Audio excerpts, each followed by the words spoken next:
ini pertama-tama terima kasih atas kejadian waktu dimana teman-teman sudah fokus persoalan legalitas ini dia sebenarnya yang paling penting.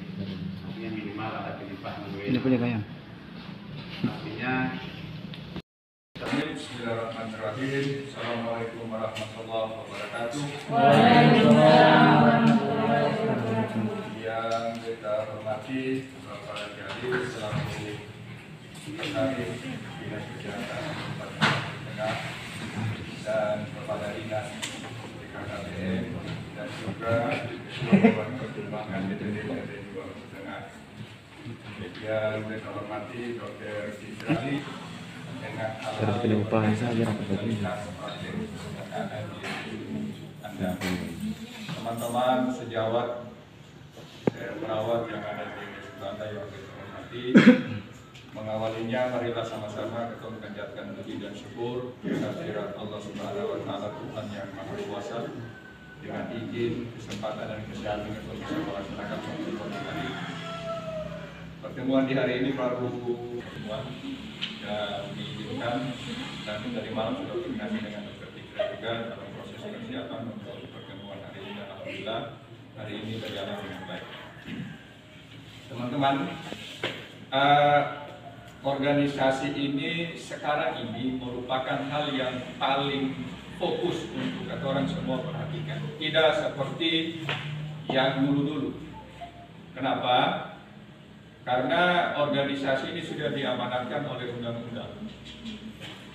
Jadi PPNI ini bukan lagi organisasi biasa. Sama dengan organisasi ID, sama dengan organisasi ID, sama. Seluruh perawat yang ada di Indonesia itu wajib menjadi anggota PPNI. Ada di mana? Ada di pasal 53 ayat 2 Peraturan Menteri Pendayagunaan Aparatur Negara nomor 35 tahun 2019.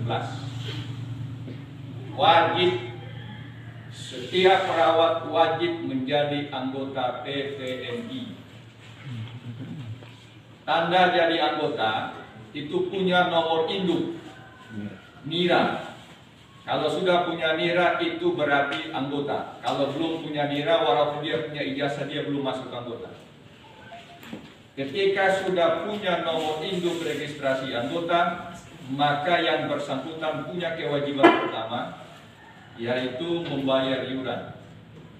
Kalau tidak membayar iuran per tahun maka dia dikatakan anggota tidak aktif. Kalau anggota tidak aktif, maka hak-haknya sebagai anggota juga tidak aktif. Contoh, saudara-saudara mau membuat STR. STR itu pertama sekali diminta NIRA. Kedua, patuh terhadap etika profesi. Patuh terhadap etika profesi bisa di-print atau bisa di-download ketika saudara-saudara sudah menjadi anggota dan punya NIRA. Kalau tidak bisa, maka tidak akan bisa di-print patuh terhadap kode etik profesi. Jadi syarat paling pertama itu jadi anggota resmi dan itu kewajiban. Kemudian sudah jadi anggota, dia harus terdaftar sebagai tenaga kesehatan di wilayah hukum NKRI. Tanda terdaftar itu dengan surat tanda registrasi atau STR. Nama perawat sudah jadi anggota kalau belum terdaftar sebagai tenaga kesehatan dia belum dikatakan legal. Sudah terdaftar sebagai anggota yang dibuktikan dengan STR itu belum cukup. Dia harus mendapat izin untuk melaksanakan praktek keperawatannya dalam bentuk surat izin praktek perawat yang diberikan oleh Kepala Dinas Kabupaten. Sekarang ini tambah satu lagi, Peraturan Menteri Kesehatan yang dikeluarkan di bulan Desember 2020 bahwa bukan peraturan menteri, keputusan Dirjen Pelayanan Kesehatan bahwa akan dilakukan kredensial untuk tenaga kesehatan yang ada di puskesmas dan rumah sakit. Kalau saudara-saudara di rumah sakit, maka berlakukan peraturan menteri nomor 49 tahun 2013 tentang komite keperawatan. Komite keperawatan ada di sini ya, dua komite keperawatan ini. Komite keperawatan itu ada Permenkesnya nomor 49 tahun 2013. Apa tugasnya? Komite keperawatan itu tugasnya sebagai provos yang bertugas memberikan rekomendasi dan menarik rekomendasi kepada perawat apabila dia melakukan pelanggaran. Saudara-saudara boleh melakukan tindakan A, itu harus mendapat rekomendasi dari komite. Komite keluarkan rekomendasi kepada direktur dan direktur mengeluarkan surat tugas penugasan klinik. Itu baru saudara-saudara boleh melakukan tindakan.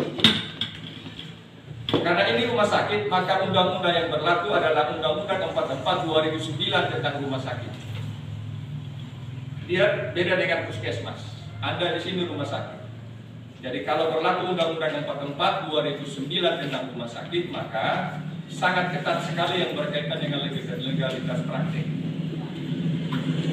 Yang terdaftar di aplikasi Pusat PPNI Kecamatan Banda, rumah sakit dan 2 puskesmas itu kira-kira ada 70 perawat.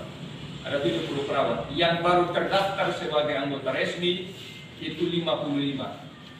55 itu 10% yang baru pada iuran di tahun 2000 ini. Aplikasi ada lengkap.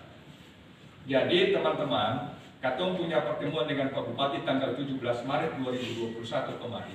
Salah satu rekomendasinya sampai di Desember 2021 apabila ada perawat yang tidak punya STR, yang tidak punya SIPP, maka dia onslang, keluar dari jalur dan kerja administrasi. Yang ada tapi STR-nya sudah habis, sama perlakuannya. Nah, karena kesepakatan itu dengan Pak Bupati, maka kita orang hadir pertama di sini. Kegiatan PPNI untuk roadshow untuk menjelaskan ini. Bayangkan teman-teman, Kabupaten Maluku Tengah itu sekarang 917 perawat. 917 perawat itu yang punya STR itu 600-an. Ya, 600-an. Yang punya SIPP 200-an. Sini ada yang punya saudara punya, Ibira punya. Kemudian, beta jangan betul sekali lagi. Kemudian yang sudah escape pegawai negeri khususnya, yang sudah escape LUMDES itu dalam Permen PAN 35 2019 dikasih waktu sampai 2023. Kalau 2023 belum NERS, maka dia dihitung D3 pendidikan awal. Kalau sampai 2023 dari SPK, maka dia dikembalikan ke tugas administrasi. Kalau dari SPK, yang pegawai negeri khususnya. Apa maknanya teman-teman? Maknanya bahwa proses ini berjalan dan aturan itu berlaku akan semakin ketat. Kalau di dokter orang itu memang ketat sekali, sudah punya boleh kalau yang punya boleh sentuh pasien itu ketat sekali memang.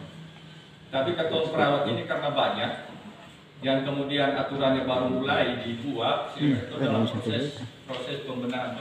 Nah, pada hari ini Pak Jamil akan menjelaskan kepada teman-teman semua bagaimana cara mendapat NIRA, bagaimana cara mendapat urus STR baru, perpanjangan STR.